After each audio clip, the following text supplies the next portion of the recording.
Bonjour tout le monde et bienvenue sur Mosaïque Cristal. Merci de nous avoir rejoints. J'espère que vous allez bien.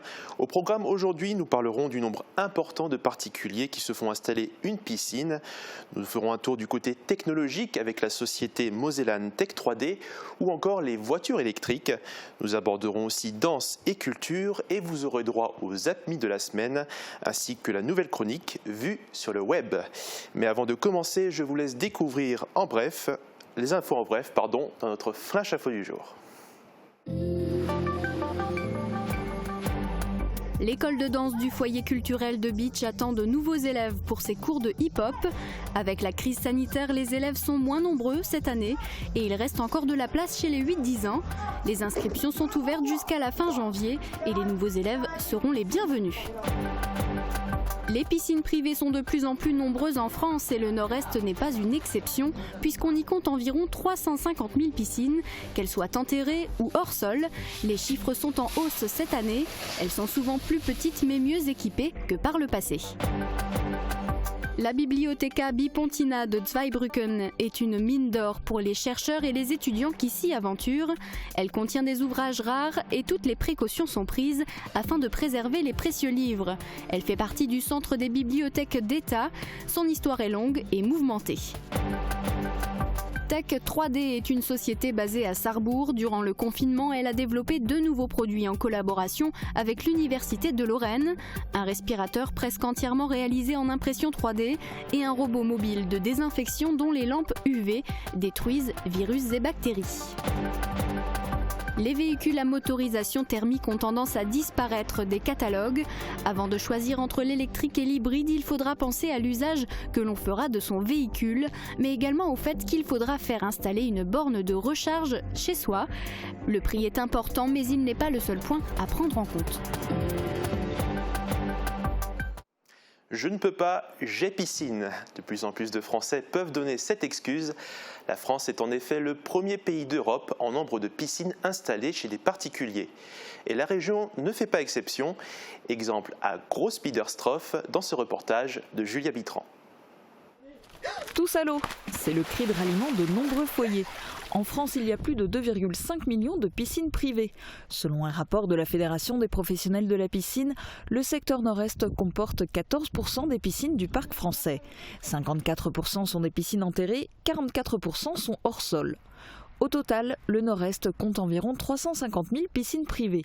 Chaque année, les ventes sont en hausse et les chiffres vont encore augmenter. 2020 est une saison exceptionnelle pour les professionnels de la piscine. 30% de plus par rapport aux autres années. Vu avec le confinement, le confinement fait beaucoup. Le temps aussi, le temps qui est de plus en plus chaud. Et les gens investissent plus dans le bien-être. La piscine privée, c'est un équipement qui se démocratise de plus en plus. On les voit maintenant se multiplier dans les lotissements, y compris sur de petites parcelles. Les piscines ont tendance à devenir plus petites, mais mieux équipées qu'auparavant. Et on n'associe plus piscine à produits de luxe. Plus tellement. Il y a 15 ans de ça, oui, mais maintenant, il y a tout le monde qui peut se permettre ça. Vu les crédits qui sont vraiment bas, les gens font des crédits, 1% ou 1,2%. Ils se font plaisir. Comme ils ne peuvent plus partir en vacances, avec le confinement, c'est un peu délicat, alors les gens se font plaisir. Comptez tout de même environ 20 000 € pour l'installation d'une piscine enterrée, puis 500 € par an pour les produits et l'électricité. Malgré cela, les délais s'allongent, atteignant 2 à 3 mois d'attente. La crise sanitaire ainsi que les températures caniculaires se sont révélées bénéfiques pour ce secteur d'activité. Ils se sont décidés assez rapidement. Généralement, les gens se décident en 2-3 semaines pour une piscine pour cette année encore. Il y a beaucoup de gens qui veulent encore des piscines cette année. On livre encore jusqu'au mois de décembre des piscines. Une aubaine pour les 5 personnes qui travaillent dans cette entreprise sarregueminoise. Déjà 46 piscines installées cette année et ce n'est pas fini. Pour autant, JP Piscine 57, qui existe depuis 20 ans, ne compte pas s'agrandir ni embaucher à cause des hivers un peu creux. Durant vos navigations sur Internet, vous avez peut-être atterri sur cette annonce immobilière. Elle a pu émouvoir si vous êtes client du restaurant Le Kirchberg à Sarinsmain. Rassurez-vous, il ne va pas fermer. L'équipe de l'établissement reste. Le propriétaire a simplement décidé de passer la main. Il vend les murs et le fonds de commerce. En plus du restaurant, un appartement de 4 pièces est inclus. Les personnes intéressées doivent passer par une agence pour le visiter ou faire une proposition. Je vous propose maintenant de plonger dans le domaine de l'automobile. Avant même de vouloir choisir la couleur de son nouveau véhicule, se pose souvent la question du type de motorisation. Alors, thermique ou électrique ? Voici un petit comparatif avec des concessionnaires sarregueminois. Rouler avec un véhicule électrique ou hybride, est-ce accessible à tous? C'est ce que nous cherchions à savoir en contactant diverses concessions automobiles de l'arrondissement. Sur place, première question. Première déconvenue. La question se pose quasiment plus puisque de toute façon les gammes sont toutes à minima micro-hybridées. Ce qu'il faut expliquer, c'est que l'hybridation ou l'offre d'hybridation ou d'électrification de la gamme aujourd'hui chez tous les constructeurs provient simplement de l'application d'une réglementation européenne qui oblige l'ensemble des constructeurs à baisser le grammage moyen des CO2 des voitures. Ainsi, les véhicules 100% thermiques ont tendance à disparaître des catalogues des constructeurs, sauf pour quelques cas particuliers. Chez les professionnels et chez les particuliers aussi, qui vont faire un certain nombre de kilomètres professionnels ou privés, la solution électrique ne sera pas la meilleure par rapport à une thermique. Le diesel, aujourd'hui, malgré tout ce qu'on peut entendre, a encore de beaux jours devant lui. Pour le reste, le choix se fait plutôt désormais entre hybrides rechargeables ou véhicules totalement électriques. Mais les prix affichés peuvent rester un frein pour de nombreux acheteurs. C'est effectivement la question essentielle, mais on arrive après, surtout ce qui est important dans ces véhicules-là, c'est le coût d'utilisation. Aujourd'hui, on raisonne plus en coût d'utilisation qu'en coût global. Et puis, le prix d'achat reste compliqué à définir lorsqu'il s'agit d'avoir un chiffre concret. Le prix est tout à fait relatif puisqu'en fait ces véhicules aujourd'hui bénéficient du bonus écologique, éventuellement de la prime à la conversion s'il y a une reprise d'un véhicule qui rentre dans les critères. Donc un client qui vient et qui a un ancien véhicule à nous restituer n'aura pas forcément la même grille, le tarif sera le même au départ mais n'aura pas forcément le même prix final qu'un client qui lui n'a pas de reprise. Il n'y a pas que le prix à l'achat qui rentre dans le choix de la motorisation, mais aussi l'usage que l'on fera du véhicule. Il peut par exemple être nécessaire de faire installer une borne de recharge chez soi. La situation sera alors totalement différente selon que l'on habite dans une maison à la campagne ou dans un appartement en copropriété, où les relations entre propriétaires sont parfois là aussi électriques. On reste dans l'évolution technologique. La société mosellane Tech 3D, spécialisée en machines spéciales et robotiques au service de l'industrie, a mis son savoir-faire au service de 2 nouveaux produits. Elle s'est alliée avec l'Université de Lorraine pour développer un respirateur presque entièrement réalisé en impression 3D, mais aussi un robot mobile de désinfection. Des innovations qui sont en train d'être commercialisées et qui pourraient offrir à l'entreprise de nouveaux débouchés. Reportage de Gaël Tiss. Ce petit boîtier capable d'insuffler de l'air est un respirateur dernière génération, presque entièrement fabriqué en impression 3D dans ses ateliers. Le premier prototype a été réalisé durant le confinement par l'équipe de Tech 3D en partenariat avec l'Université de Lorraine. Un travail à distance entamé dès le début de la crise sanitaire. Lors de ce confinement, le chiffre d'affaires est tombé à zéro. Voyant la pénurie dans les respirateurs, on s'est décidé de se pencher sur cette problématique. Et le produit offre plusieurs avantages. Une fabrication rapide, peu coûteuse, transposable dans d'autres ateliers et un modèle aux dimensions réduites. On a l'avantage, contrairement à beaucoup de systèmes, d'avoir quelque chose qui du coup peut être facilement transporté au fond d'un sac par des sauveteurs un peu n'importe où, alors que les systèmes existants actuellement sont beaucoup plus volumineux. On est généralement sur la taille d'un ordinateur fixe pour les plus petits. C'est le gros avantage. Et puis le deuxième, bien évidemment, c'est le prix. Puisque ce type de modèle serait vendu 4 fois moins cher que les premiers prix du marché. S'il lui manque encore des homologations pour être commercialisé en France, plusieurs pays étrangers se sont déjà montrés intéressés. Autre innovation, ce robot mobile de désinfection dont les lampes UV détruisent virus et bactéries, et le marché semble prometteur. On s'est rendu compte en faisant notre étude de marché que la Chine passe des commandes de 200 robots. Donc c'est ce qui, je pense, qui va arriver prochainement en Europe et puis dans les autres pays. Donc il faut qu'on soit prêt pour pouvoir répondre aux besoins. Un robot dont le programme d'intelligence artificielle a été mis au point par des ingénieurs universitaires. On mise beaucoup sur ça parce que ça nous permet d'évoluer nos recherches, de mettre au concret nos recherches, parce qu'on travaille déjà sur ce genre de thématique, mais de façon recherche, là c'est très intéressant pour nous. Dans un contexte économique et sanitaire incertain, apporter son expertise à la lutte contre l'épidémie tout en s'assurant de nouveaux débouchés, est un enjeu primordial pour la jeune société de Sarrebourg, qui a aussi créé ses distributeurs de gel hydroalcoolique labellisé Moselle. Un des secteurs les plus touchés par la crise sanitaire reste la culture. À Bitche, le foyer culturel École de danse peine à recruter de nouveaux élèves. Morane Grancola a assisté à un cours de hip-hop. Regardez.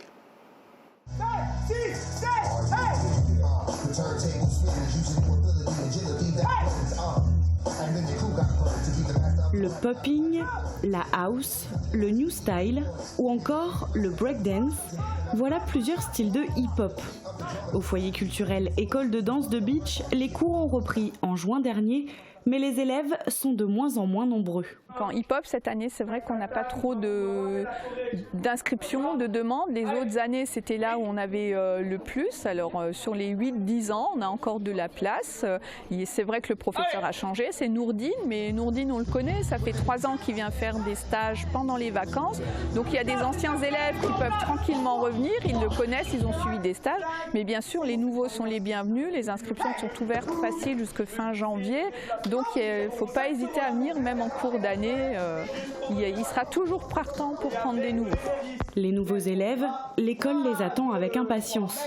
Pour les inscrits de longue date, comme Amélie, le hip-hop, c'est avant tout une passion. Parce que j'ai toujours aimé cette danse et je voulais pas faire quelque chose de classique comme tout le monde. Par exemple, le classique, débuter par le classique ou débuter par le jazz. Et j'ai toujours été attirée par cette danse et en particulier voilà, le hip-hop. Du coup, c'est pour ça que j'ai commencé et j'aimais bien. Donc voilà. Pour l'instant, aucune classe n'est menacée de fermeture, mais à long terme, les conséquences de ce manque d'effectifs pourraient être lourdes. Une fois qu'on a démarré quelque chose, on le laisse.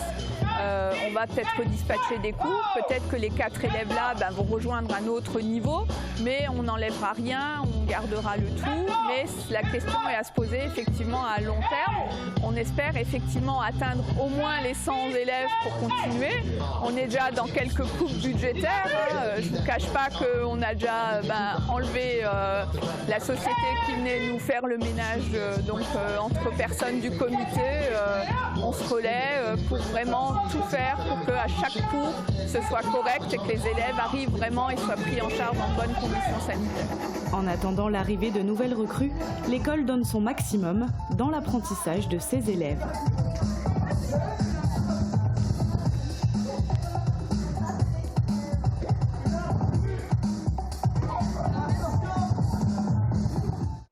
Les nuages vont-ils stationner encore longtemps? Voici les réponses avec les prévisions météo. On se retrouvera ensuite après la pub. A tout de suite. La météo vous est présentée par le Crédit Mutuel. Une banque qui appartient à ses clients, ça change tout. Couverture et zinguerie, une toiture Moder Habitat apporte sécurité, protection et pérennité par tous les temps.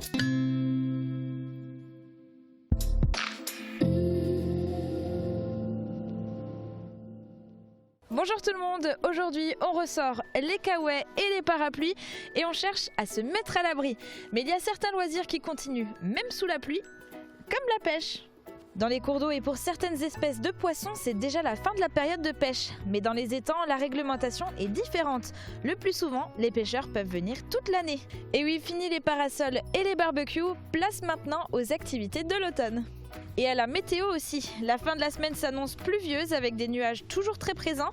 Et gardez vos parapluies à portée de main parce qu'il va pleuvoir de manière plus ou moins forte tout au long de la journée. Et on est bien loin des 30 degrés des dernières semaines avec au maximum 14 degrés pour demain. Les minimales vont redescendre jusqu'à 4 à 6 degrés. On pensera à souhaiter une bonne fête au Côme et le jour se lèvera à 7h25 pour se coucher à 19h20. Passez tous une belle journée et une très belle fin de semaine et à bientôt. Merci d'avoir suivi la météo avec le Crédit Mutuel. Une banque qui appartient à ses clients, ça change tout.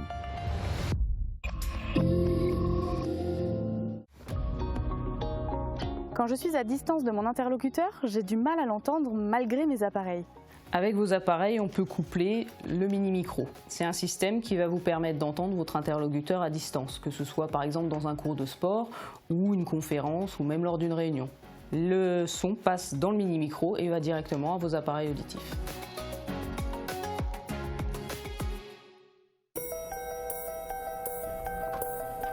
Salut Antoine. Salut Alice. Ça va? Et toi? Ça va bien que tu sois là. Ce serait pas mal qu'on se voit avant la réunion de 16h.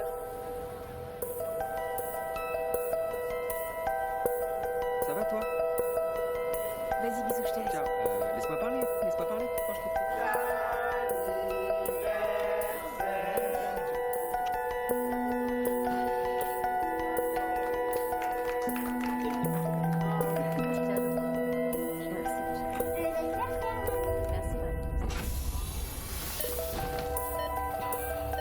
Elle désature. Je la mets à 100% d'oxygène. Ça remonte, ça va aller. On peut tous être touchés, alors on doit tous se protéger. Ensemble, continuons d'appliquer les gestes barrières. Besoin d'aide 0800 130 000. Appel gratuit. Plus d'informations sur gouvernement.fr. Ceci est un message du ministère des Solidarités et de la Santé. Direction Zweibrücken, la Bibliotheca Bipontina fait partie du réseau national des bibliothèques de Rhénanie-Palatinat. Si elle occupe un bâtiment moderne, le fond est très ancien et renferme quelques trésors. Je vous laisse la découvrir. La responsable de la bibliothèque centrale de Rhénanie-Palatinat, Dr Annette Gerlach, et l'assistant de recherche Lars Reichenbecher nous reçoivent dans la Bibliotheca Bipontina à Deux-Ponts. Si ce bâtiment moderne suggère le contraire, l'histoire de la bibliothèque est longue et mouvementée. Elle remonte à plus de 460 ans. En 1559, le duc Wolfgang a fondé la tradition scolaire du lycée de Hornbach. Elle sera complétée par le comte palatin, le duc Karl. Ce faisant, il a fourni le fond de la bibliothèque existante. La bibliothèque était ouverte au public au début du XIXe siècle.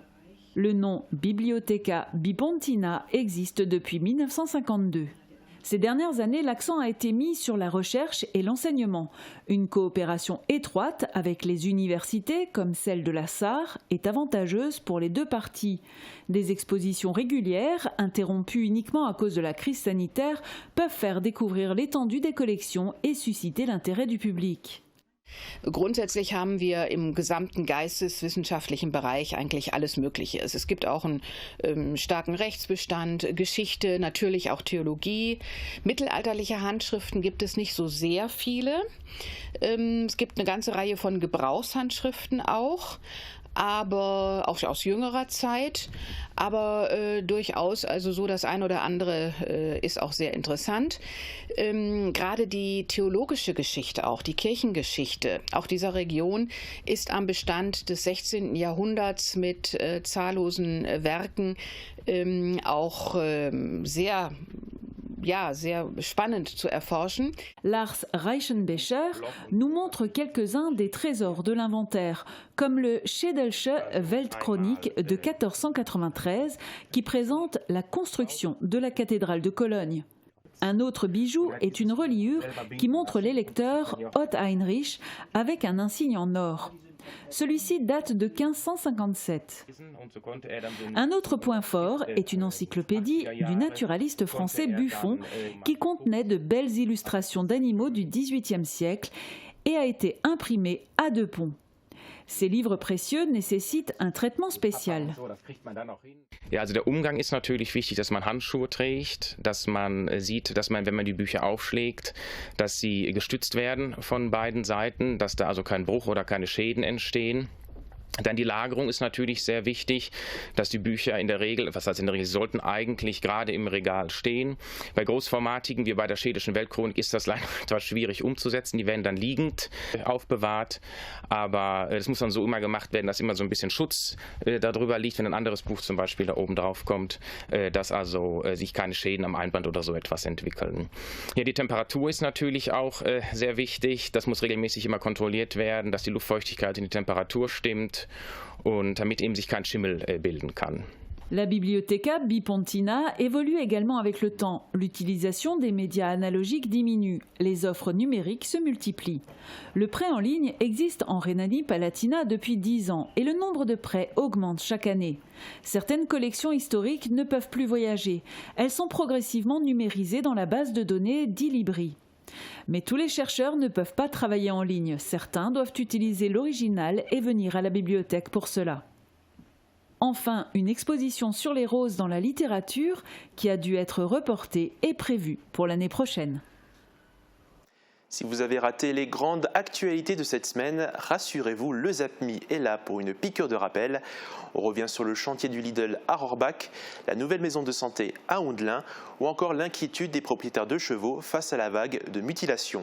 Un programme en collaboration avec nos confrères de TV8.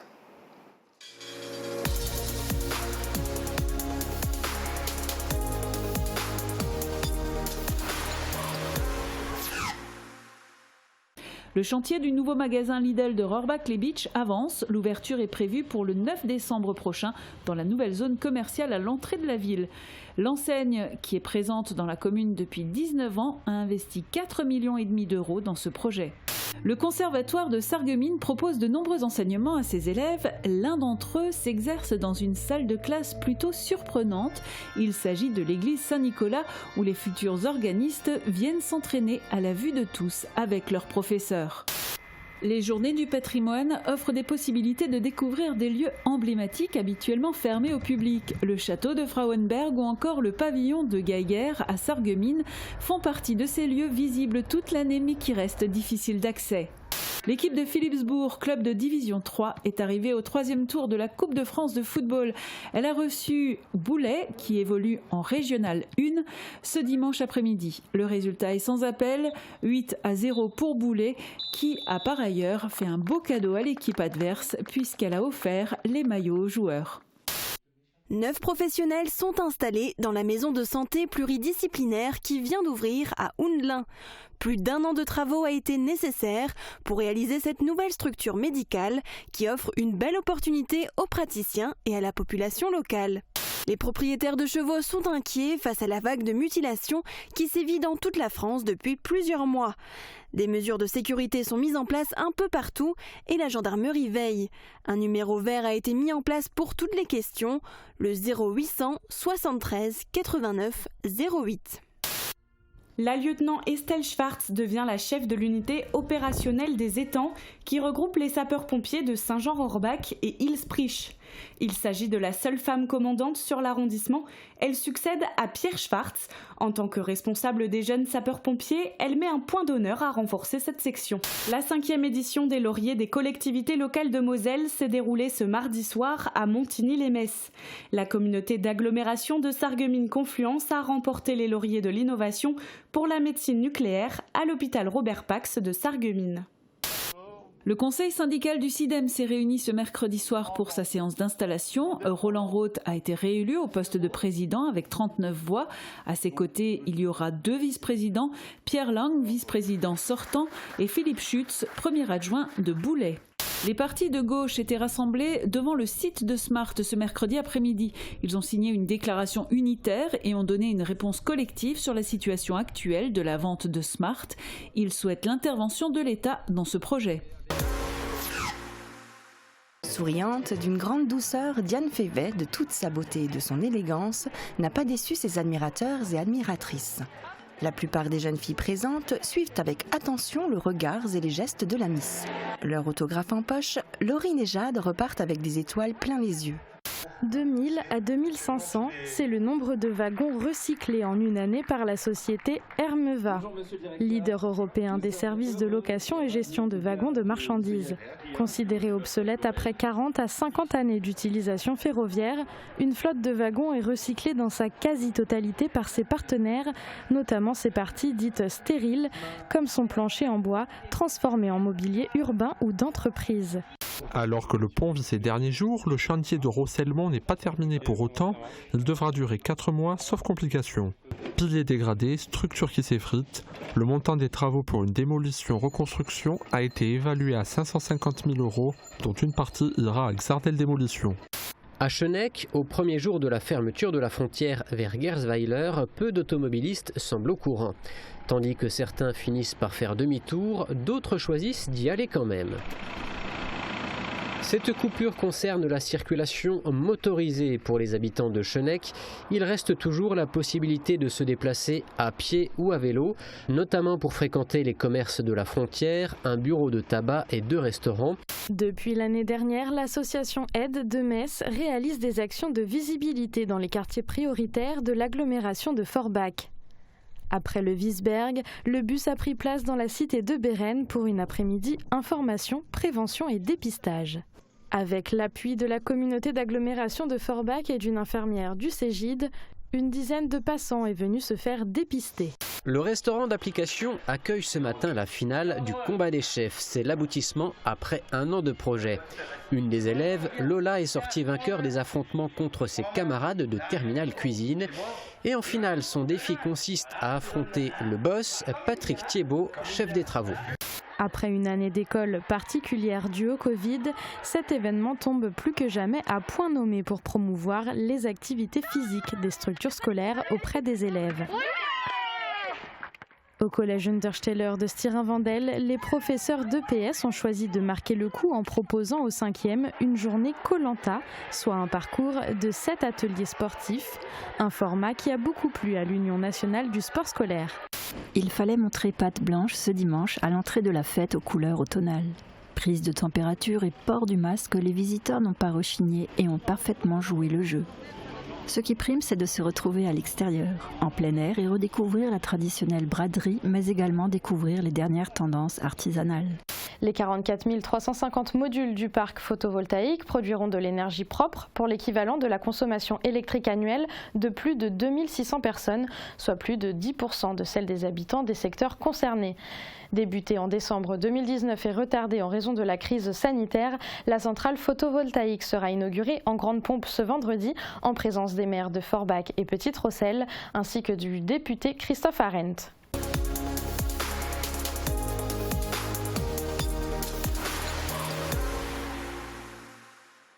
Il est temps de retrouver Marie-Morgane pour une toute nouvelle chronique vue sur le web. Cette semaine, elle vous partage ses astuces pour simplifier vos courses alimentaires. C'est parti.